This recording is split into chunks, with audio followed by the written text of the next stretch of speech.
Welcome back, guys. I know you missed us, and we've missed you too. But it's me, AJ, and Rohit, and we are two halves and two innings, and football is the game today. I know it's been a while because of the international break and the FA Cup, in which Southampton beat Arsenal and Man City beat Liverpool to set up an enthralling semi-final, and the Champions League. Fantastic games. Bayern Munich, Real Madrid, Arsenal surviving and scrapping a one-goal lead away at Sporting Lisbon. PSG outrunning, outclassing, outdoing Liverpool, showing them why the champions of Europe are better than the champions of England. We have got a lot to unpack, a lot to discuss. Guys, you do not want to miss this episode.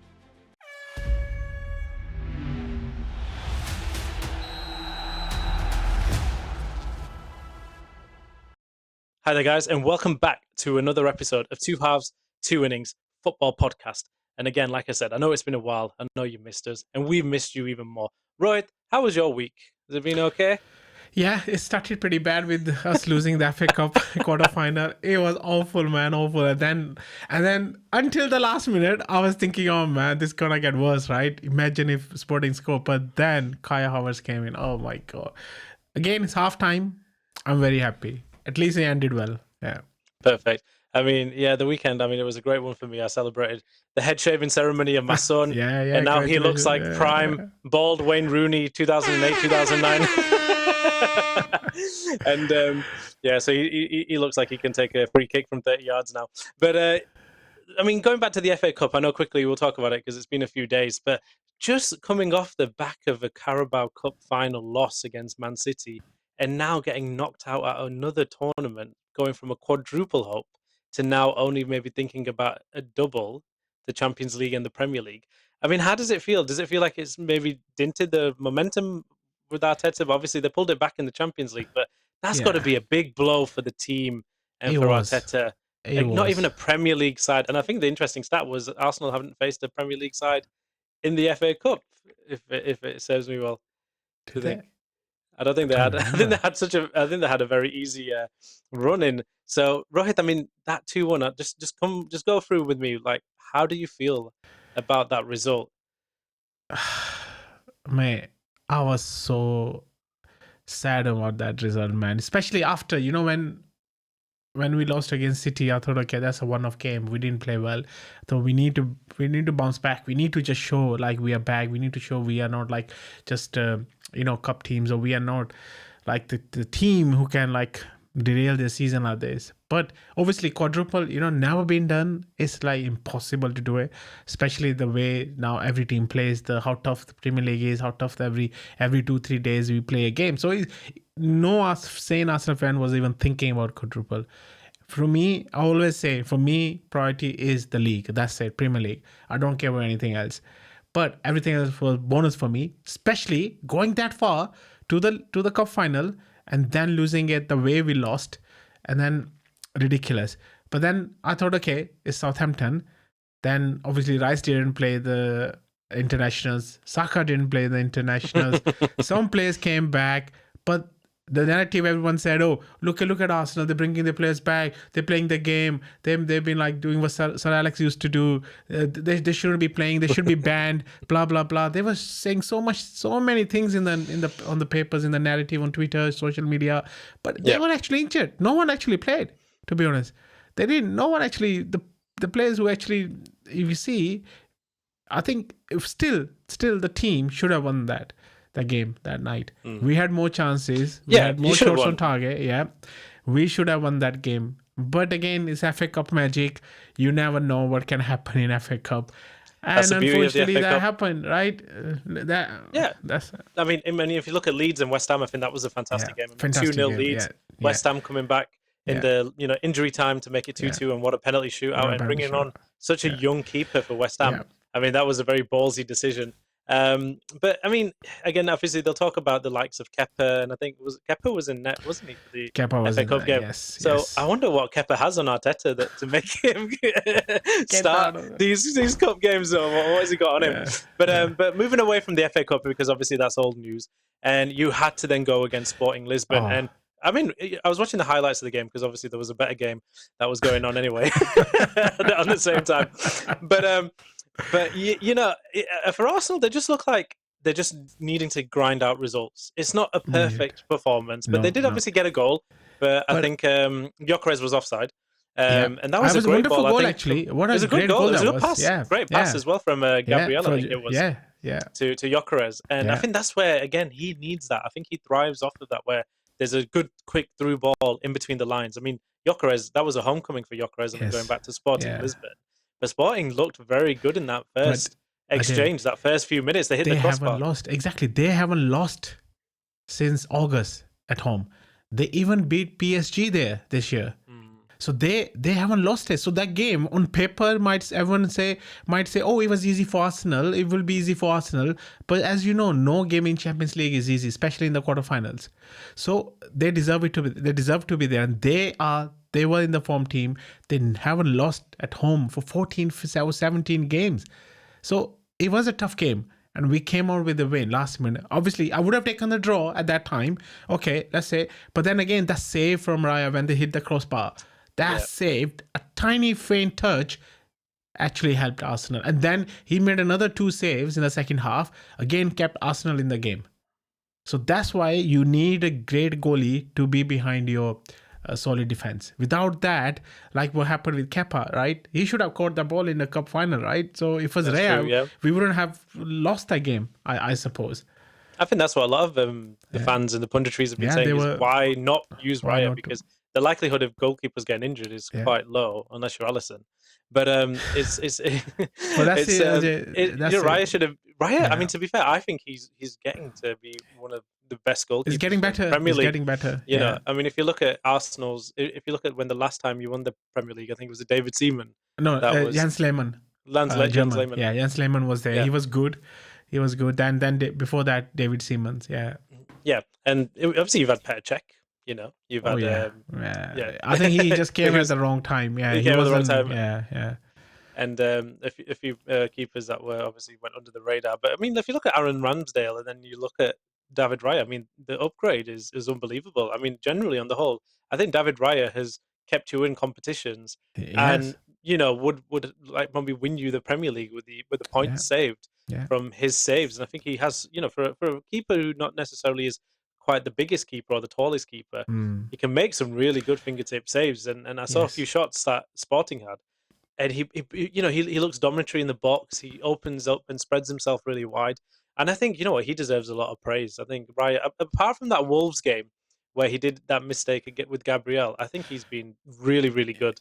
Yeah, but Ajay, goalkeepers, right? They are meant to make some mistakes. The mistakes are always in them. No doubt how good the goalkeeper is, there's always a mistake in him or her, Listen, right? So yeah. I know all too well about a goalkeeper making mistakes. I mean, we had an Arne. So our critique as a Man United supporters of goalkeepers is very low threshold at the moment. Yes. But I think he still need to improve certain sense. Because I remember the goal against Sunderland, and there's another goal. He came too quick to catch the ball, to get the ball, right? Yeah. He came too quick out of his line, and that's why they scored the goal. So he still need to learn, but I think it's good to have a solid keeper behind you, so who can make the saves. And that could win. I remember Sidov Tuesday night, after the game, and he said the same thing. He said, defense wins you titles. Attack wins 100%. You games. Defense wins you titles. You have to have a solid defense. That's the build. That's the foundation. So quickly as well, Rohit, with regards to Arsenal starting 11 and then the team that did end up finish that game, it seemed to be the players off the bench that actually managed to make the difference. Yeah. The likes of Martinelli and then Kai Havertz. So I think there was one particular play in which Rice was passing the ball to Odegaard. Yeah. And Odegaard just kept on passing it back to Rice. And Rice was actually saying to him, actually egging him, can you turn? Yeah. No, just turn. You have space. So where has it gone wrong for Martin Odegaard this season? Because captained that team against Sporting Lisbon, but then got substituted. So, it's on a 17th minute. I think he probably got injured as well, I think he was on the floor when the doctor came in. It's not looking good for him, though. It's not looking good for him, to be honest. It's not looking. Maybe the too many injuries this season has hampered him. Possible, right? He had 2-3 big injuries as well. He's been out for. As you know, it takes a while for players to come back to his proper rhythm, right? Proper form. Sure. But I think this year, I think his injuries have hampered him, and he's not been the same. And but then again, one thing is that. The other thing is he still has the brain to play the ball forward, to pass the ball forward. But then again, he's missing it. I remember 2 or 3 passes he passed. There was no one. Don't know where his mind is. Is something happening behind the scenes? We don't know with players. Maybe something personal. Maybe something else happening. Possibly it could be some. Yeah. You know, you never know what's happening with players. And this is why when Eze was coming back to form, and unfortunately he got injured. So we have Eze out. We had Merino out. We have Hincapié out. And then there was another one. I don't remember now. We had 3-4 players out actually last night, and we had like 3-4 under 16, under 18 players. Jesus is still not Jesus, playing. Jesus, he wasn't there. So therefore, I mean, Jesus not been in form either. I think since his injury, he's been pretty average, to be honest. Yeah. But I mean, you've got a 1-goal lead, and you're going to go to the Emirates next week. So I think you'll be it's halftime, more or less quite confident. I think, to be fair, because we'll be confident at home, but Sporting halftime, away. Yeah, I don't know what's. Yeah. But I don't know how Sporting's record is against English teams away from obviously Portugal. So let me give you one stat, Ajay. They beat us in the Europa Cup. Or I think it was Europa when they beat us, or was it Champions League? They beat us in the tie. They knocked us out. Ooh, Yes. okay. Emirates. Yeah, different teams in it, different times, different teams. Different times. But I mean, they played very good actually. They played very good. And obviously, your most dreaded team in the Champions League is Bayern Munich, who had, a very good game against Real Madrid. It was, again, a story of two halves, because Real Madrid were nowhere in the first half. It was horrible. I mean, horrible. Their left back was getting dragged all over the place, and Elise just looked like he was having fun with them. They are a strong team. They are a strong team, but then Real Madrid did come back, 1 goal as well. That's all they need, I mean, going to the Allianz though is going to be tricky. It's going to be second tricky. leg, but that's going to set up a fantastic game. You know what Real Madrid are Champions League. You can't say Champions League without Real Madrid. So who knows? It could be a few surprises next week. Madrid with their Champions League record, you can never take them out. They can with Champions League, they are a different team. They can score 2 goals and win it. But Bayern haven't lost. I think they only lost 2 games this season. 2 games this season they lost. It's amazing. Crazy. Yeah, what a record, Vincent Kompany has actually, I think, done really well. Yeah, I wasn't expecting. I wasn't expecting actually. I thought you'll be sacked soon, but he's doing pretty well with Bayern. He's doing fantastic. And again, like I said, when you look at the quality of the Champions League, you look at 2 big giants like Real Madrid, Bayern Munich. It was a fantastic game, and Harry Kane, did really well as well to, obviously. But what a draw, Jay. Luis Diaz. Yeah. But what a draw. PSG wins against Liverpool. PSG versus Bayern. So one of them will be out. So there is a chance for the other side of the draw to win it. Basically, if you see that way, right? Yeah, no, definitely. So it's a tricky one. Yeah, so definitely that draw, because that's what I mean. It sets up quite well for Arsenal, because if you look at it, I mean, Atletico beating Barcelona. Oh, Barcelona. Nobody would have predicted that. I mean, 2-0 at Camp Nou, and Alvaro. Set off, innit? There was a red card. Yes, there was a red card. And Alvarez scored a free kick. Yeah, Julian Alvarez. I mean, Man City. I think Pep Guardiola is probably having nightmares selling him, because he looks fantastic. That free kick was amazing. Yeah, and he's done really well. And I think the whole Atletico Madrid team, they kind of worked out really well. I mean, it was a classic La Liga kind of game, to be fair. And 2-0 now, they get to take that into a home advantage in the second leg. Is going to be very hard for Barcelona, I think, to come back from that. So you could see an Arsenal Atletico semi. I mean, that would be. I think obviously Arteta would be fancying that compared to Barcelona. If you had to pick, who would you rather choose in the semi-final? I think everyone would say Atletico. But then again, you guys have beaten them, haven't you? In the we have beaten them. But we beat PSG last year as well, but we lost them in the semi-finals. So no, but you don't want to play PSG right now. No, we don't. We don't want to. They are bloody amazing. They are bloody amazing. And coming back to PSG, they should have won 5-0 last night. Right, I know we were going to get straight into this, and I'm glad that you brought me onto this. Obviously, we talked about Barcelona and Atletico, and now Bayern Munich and Real Madrid. And there was a former Liverpool player who played really well, Luis Diaz, and there was a former Liverpool player, Alexander-Arnold, that assisted for the Real Madrid goal. 2 players, ex-Liverpool players, who probably Arne Slot wishes he had in his team, because Liverpool looked absolutely clueless in that PSG game, and I think clueless is an understatement. I mean, why did Arne Slot decide to change the formation, change the tactics, play 5 at the back, Rohit? I mean, Liverpool had tried and tested 4-3-3 day in, day out. 4 at the back, 3 in the midfield, and 3 attacking. Mohamed Salah, after his announcement that he's leaving Liverpool, dropped to the bench and and didn't not even even get a minute. used. Not even used. Not even used. That is, I mean, what kind of message does that send, Rohit? I want you to. Did you watch the game firstly? Did you? I did. manage to I get- did. I was actually watching both on multi. You know, on TNT Sport there is a multi view, right? The 2 games, yeah, right? so there was, you can do that. So was Liverpool, and then was the Atletico, and Liverpool were awful. What's happening with the Arne Slot's principal? He was pretty shoved up in the news conferences or press conferences, saying, "Oh, we don't want to play like Arsenal. It's boring game, right? We don't want to play low blocks. We don't want to play long balls. Not we don't want to play Liverpool Bournemouth style. with we don't want to play long throws. What is happening? And now, what's happening last night? He was just gone long ball, and then long throws. You know." Yeah. And then it's just ridiculous. But yeah, I had to keep my mouth shut on some group chats because I was like, I think these guys are having too much pain. Liverpool fans haven't experienced pain like what Man United fans have, so I feel bad for them a little bit. I'm like, no, but they were awful. They were awful. They should have lost 5-0.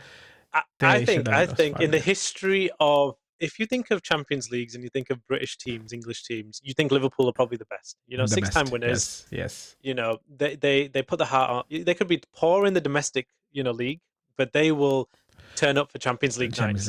Yes. And that, I would probably say, would have to be the worst Liverpool display I have seen in 20 odd years. You know, I remember 2005 Istanbul, that team, the first half that Gerrard team, Dirk Kuyt, they would be they would run riot against this Liverpool team. And there's fans that are saying, no, this is the best Liverpool team ever. You know, 450 million they've spent in the summer. Now Isak has come back. Isak got a few minutes. Etikite looked clueless. He looked like a deer caught in headlights. Didn't know what to do. Zero shots on target. 0 shot on target. You would never put 0 shots on target with a Liverpool team. You might put that in the Man United team. You might have put that Arsenal in our worst days. You might have put that when you haven't got a striker. But you've got 80 million Etikite, whatever he was, 90 million, 130 million Isak, 120 whatever million. With Saka as well. Oh, sorry, Salah as well. Yeah. And Mo Salah, you can't produce 1 shot on target. And you've got Gakpo as well. Yeah. But then you've got Luis Diaz. You've got Luis Diaz tearing up Real Madrid. And then you've got Alexander-Arnold providing an assist. What does Frimpong even do, to be fair, in this team? So I'm not going to lie, Roy. I was a bit of hate watching this Champions League week. So I can't even defend because everyone will just say, well, United are in it, so you can't talk. But I mean, putting the fan kind of allegiances aside, I mean, anybody watching that would be very fearful for Arne Slot's tenure.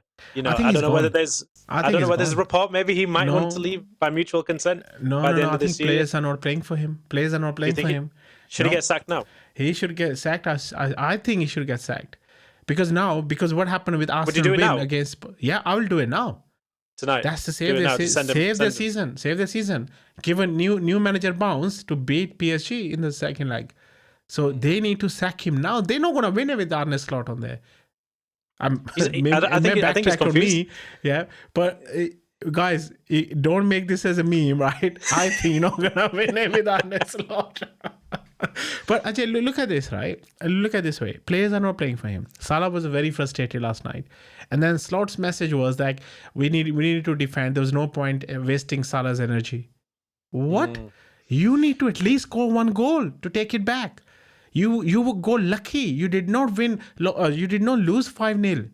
There's a sign. There is a signal. Go take 1 goal and that's it. Like Real Madrid 2 penalties. did. 2 penalties that should have been given but weren't. So the referee really let them off. You know, I think fair enough. The challenge with Kanate, maybe he got the ball, but he did go through the player. He did go through, but it was too. I don't think it was a penalty. He pushed Mendy as well. That was definitely a penalty. That was definitely a penalty. That was definitely a penalty. If what is the definition of a foul if you're not hampering or hindering the player's balance and not doing any attempt to get the ball in the process? Exactly. But yeah, Liverpool. I mean, Rohit. Look, they went from the thing is they lost this game because of the formation and the tactics. Arne Slot thought he could outsmart PSG, but it ended up backfiring him really badly. And if we take it back a little bit earlier, obviously the FA Cup as well, they got beat 4-0 by Man City as well. Awful. And Man City weren't even in second gear. Exactly. Their cutbacks, It was so Haaland easy game for headers, them. It was so and easy game for them. So honestly, easy. yeah, and the penalty, Van Dijk's Yeah. sloppiness. I mean, Van Dijk. I don't know if you've seen it on Twitter or No. on X or social media, but they're calling him Virgil Van Twerk. Or how does he defend? He defends by sticking his butt out and then just obviously leaning to this away from the ball. Now, when you're a defender, this guy is rated as one of the best defenders of the modern era. In 20, whenever they won it, obviously first time in 2019, 2020, and then even 23. The Champions League as well. He was the best defender. No one could get past him. His famous stat was nobody has dribbled past him. Yes. But he doesn't seem to want to block shots. No, I think they're not playing, Ajay. They're not playing. For. It's like old Chelsea it was a lucky team. deflection. Remember the Chelsea teams? They never used to play for when they wanted manager to get sacked. They never played for the manager. This was happening. I telling you, he lost the dressing room. He lost the dressing room? Yeah. 100%. He lost the dressing room. I think he's lost it. I think he lost it with the last the summer, the winter where they drew to Leeds. I think he lost them there. Yeah, definitely they lost it there. And now with Arsenal's win against Sporting, now England's gonna get 5 places in the Champions League. So they're lucky they are 5th place, but they're playing Everton, and then there's Brentford as well. So Menu as well. But I think Menu will definitely get. They're 3rd anyway, so Menu will definitely get. There's Chelsea. Sorry, I thought you were talking about who Liverpool are playing. No. So there's Chelsea as well, right? Yeah. So I think there's a chance that they could come out. They could probably be 7th or 8th. True. I mean, it only takes about 3 losses to kind of go down from last 7 games. If they don't sack him now, I'll say my thing is they should sack him now. Sack him now. Yeah, I think a few Liverpool fans have been calling for him to get sacked. To be fair, let's see what Liverpool fans who are watching what they want. Let's see, guys. Please let us know in the comments. What do you think? Slot should stay or you should sack him?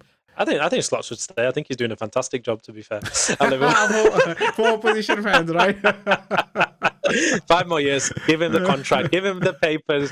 Let him do whatever he wants. Give him whatever he wants. See how things change, Ajay. Last year, won the league. And this year, look at that. Oh, I think he thought too much of himself after winning the league. He said, I'm going to be good. I'm going to splash the money, get the players I want. And look what happened. No. I mean, we've talked about it before. I think, obviously, when you take your team on a mid kind of season holiday, well, it wasn't mid-season, but then they won the league anyway, but then took them on a holiday. It kind of sets a bad precedent of, right, we've won it. We don't need to make any more effort to do any more. If that was Ferguson, you win the league, you're going to win more. Yes. You're going to be like, nope, I won you in training the next day. Exactly. We lost the FA Cup. We need to win the FA Cup next season. Exactly. And then the question is and a lot of, they've been talking about this, is obviously the transfer market, the summer. Was he quite involved with the signings that came? Was Frimpong, was Etikite, was Isak, was he in that decision-making process to sign these big money players? Now, then you could obviously say to his defense, if he wasn't part of the conversation, and the likes of FSG and the directors and the scouts and everybody said, look, you know what, we're going to make the decision. Arne, you need to roll with the dice. Then you could give him some slack and say, well, these aren't my players in the system or the formation. I'm trying to work up. Yeah, I mean, I would probably assume he would be because Liverpool not that kind of a club who don't listen to their manager. I think Liverpool are not like Chelsea. Like Chelsea just buy anyone and then say, here you go. We bought this player, play him now. Liverpool are not like that, I believe. So they definitely I would imagine they're a bit more smarter and they would have obviously consulted Arne Slot. And Slot would have signed given the green light in order for these signings to go ahead. But it does make you wonder, though. It's like you spent over 300-400 million pound, and why are you getting the best out of these players? And why are you not beating teams that you would walk all over last year? I mean, PSG they got beat last season, but they won against PSG in the first leg. I think it was at the Parc des Princes. So they got a 1-0 win there. But this Liverpool team looks absolutely different to the one last season. Different. So bad, and wearing off the formation. And obviously, Arne Slot did say that the next game, obviously the Anfield game, is going to be totally different. But do you think Liverpool can overturn a 2-0 deficit even at Anfield? They're too strong. PSG too strong. Too strong. And the guy, oh my God, what a wonderful player he is. I can never pronounce his name. Is it Kvaratskhelia? Oh my God, that player. I think he's from Georgia, right? He's from somewhere like that. Somewhere like that. They played in the Euros last year. Last Euros, right? They were amazing. But what a player he is, man. He's an Arsenal type player. I want him in Arsenal. You want He is an everybody in Arsenal. amazing player. But But he coming came to the from Arsenal, Napoli, so maybe you should buy some players from Napoli. Napoli. No, Scott Buy McTominay. Scott McTominay. And take Hoyland as well. Talk about it as well. Yeah. But yeah, Jay, I want to say something else, right? I was listening to Talk Sport the other day. I don't know when. I think it was the day before yesterday or when. And it was Benty and Andy was there, right? Yeah. Hosting that Andy Goals, 4 o'clock, yeah, Goldstein. Andy Goldstein, Yeah. yeah. They were hosting it. And then they were arguing about Darren Bent was saying, why are you so into Arsenal? You should look after your own team. You should focus on your own team. He said, no, why can't I focus? I am focusing on Manchester United, but I want to talk about Arsenal. And then a couple of West Ham fans actually called at that time to talk. And they said, oh, we'd love to have West Ham get relegated, but Arsenal to not to win the league. Benty said, how the hell you guys can talk about this? So you think this is how much the Premier League hates Arsenal and the Premier League fans. I literally don't know why. I literally don't know why. They're okay. They're accepting their team to get relegated for Arsenal to not win the league. I mean, come on, guys. It's a What is sacrifice happening here? we are willing to make. Right? Gosh. Oh my god. I was gobsmacked. I was thinking, what? I actually wanted to ring and say, guys, shut up, right? Focus on your own clubs. Actually, it was funny because talking about Talksport, I was listening to it today actually, and that AJ Tracy, who's a British rapper, and he's a big Tottenham supporter. Like he hates Arsenal even more. So even he was like, you know what? Actually, I wouldn't want Tottenham to get relegated, even if it meant Arsenal not winning the league. So he had a little bit of Shedham, a bit of respect. Yeah. So, but I mean, to be fair, he hates Arsenal too, man. I mean, it's I'm sorry, Rohit. It's just I think it's just a common theme. I don't know why, man. Other Premier League teams. I think they're all probably Arsenal fan TV, whatever they call it, right? So I mean, I used to love that. I used to love that show. To be fair, but the thing is, Ajay, every club has those kind of fans. Every club has those kind of fans. They all say we are the best team. We are this. We're gonna win this. We're gonna win this. Every club fans have that. It's just I don't know why there is a narrative. It's only because maybe all the social media handlers just play Arsenal content. That's why they don't play the other content. They all go into this was trending. Let me go into it.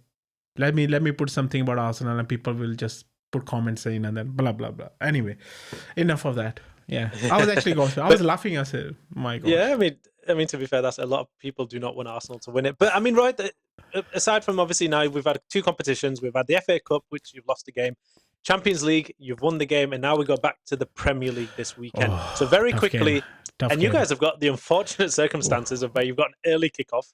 Yes. So yeah, the scheduling board are not very nice to the Arsenal team. But you've got Bournemouth.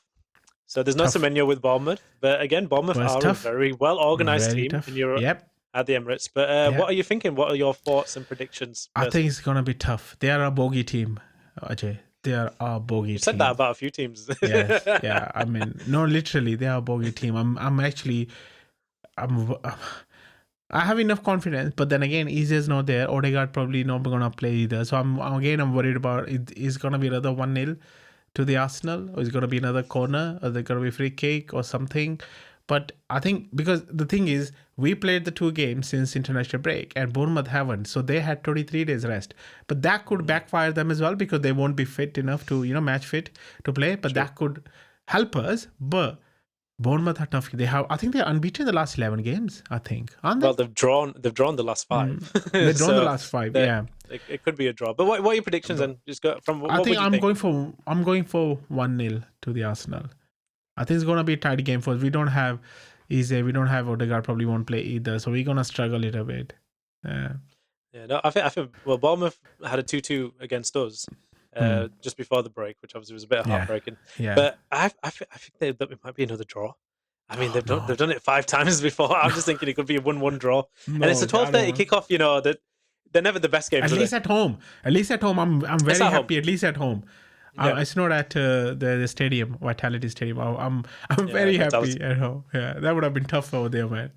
Yeah, and then obviously United, we play on Monday. We play against Leeds. Easy. So again, I'm hoping a good game for that. Leeds. So, Leeds. Are you going, Ajay? Big rivalry. Are you going? Rivalry. Yeah, I'm going. Yeah, so it'll be again just one of those 8 p.m. kickoffs. Yes, for God's sake. So straight after work. And so we should see some reels from Ajay, guys. We should see some reels from Ajay. Yeah, man, I'm going to find Saeed again and do an interview. But yeah, no, it'll be good. It'll be great to go there again. And yeah, I'm hoping for a good game. I think we've played well against Leeds. I mean, obviously this season we did have a draw, but I feel like the team under Carrick look a lot different compared to what it was under Amarin. So we need to win this one because Ajay, it sets what up I'm the tone. feeling, you haven't played for ages, and you've been in Dublin for the tour, right? So you've been practicing there as a group. But I think you'll be not match We're going to be fit, slow. and Leeds. I think we will be you'll slow. be sloppy. You'll be sloppy a little bit, at least especially first half. And I think Leeds been after winning the FA Cup, they're in the semi-final as well. They might be really full of confidence. They're playing well as well. So, what is your prediction then? I mean, being as it's at Old Trafford, and the fact that, like you've said, we've not played in a while, but I'm hoping that gives the boys as much energy as possible. And Leeds are a very interesting team because they like to kind of play out and like to, attack, which might open up a lot of spaces for United to counter-attack. So I'm hoping for a 2-0 win for United. Okay. Yeah, I'm going for 1-0 Manchester You can't United. stop saying it. You can't stop saying it. 1-0 to the Arsenal. 1-0 to the Arsenal. But I'm saying 1-0 to the United this time. Oh my God. You rock up to work and be like, right, what time do you call this? 1-0 to the 1-0 to the Arsenal. I have so many colleagues who are United fans as well. So I go say, what's the time, bro? It's 1-0 to the Arsenal. 1-0 to the Arsenal. Oh my God. Oh my God. Yeah. But yeah, no, yeah, it's good to have the Premier League back, and obviously it's been an exciting week of Champions League football as well. And hopefully we'll have Amit back as well for the reviews of the games. But guys, please do like, comment, and mainly do subscribe as well. And if you're a football fan, you want to get involved, and if you want to join our podcast and we want to answer some questions, then please do get involved. We'll put some information in the description. But guys, Rohit, it's been a fun one. Yeah, I mean, good to be back. As a United fan and hate watching, I could do that as a full-time job. Me, to be fair, watching other teams play. But hopefully the Carrick at the wheel machine on Monday will be at full throttle, and let's see if Arsenal can beat Bournemouth. We will and sing Liverpool. that song 1-0 to the Arsenal. We will sing that song on Saturday afternoon. 1-0 to the Arsenal. 1-0 to the Arsenal. And there's a big game on Sunday as well, which we'll talk about on the review of Chelsea Man City. So let's see how that happens as well, and that could maybe be a decider. Come on, Chelsea. Maybe you should give Kai Havertz back to Chelsea for that game. Score the last minute winner. Oh, but thank you so much, guys. And again, please do subscribe and do like and comment. And we will catch you on the next episode very shortly. Take care.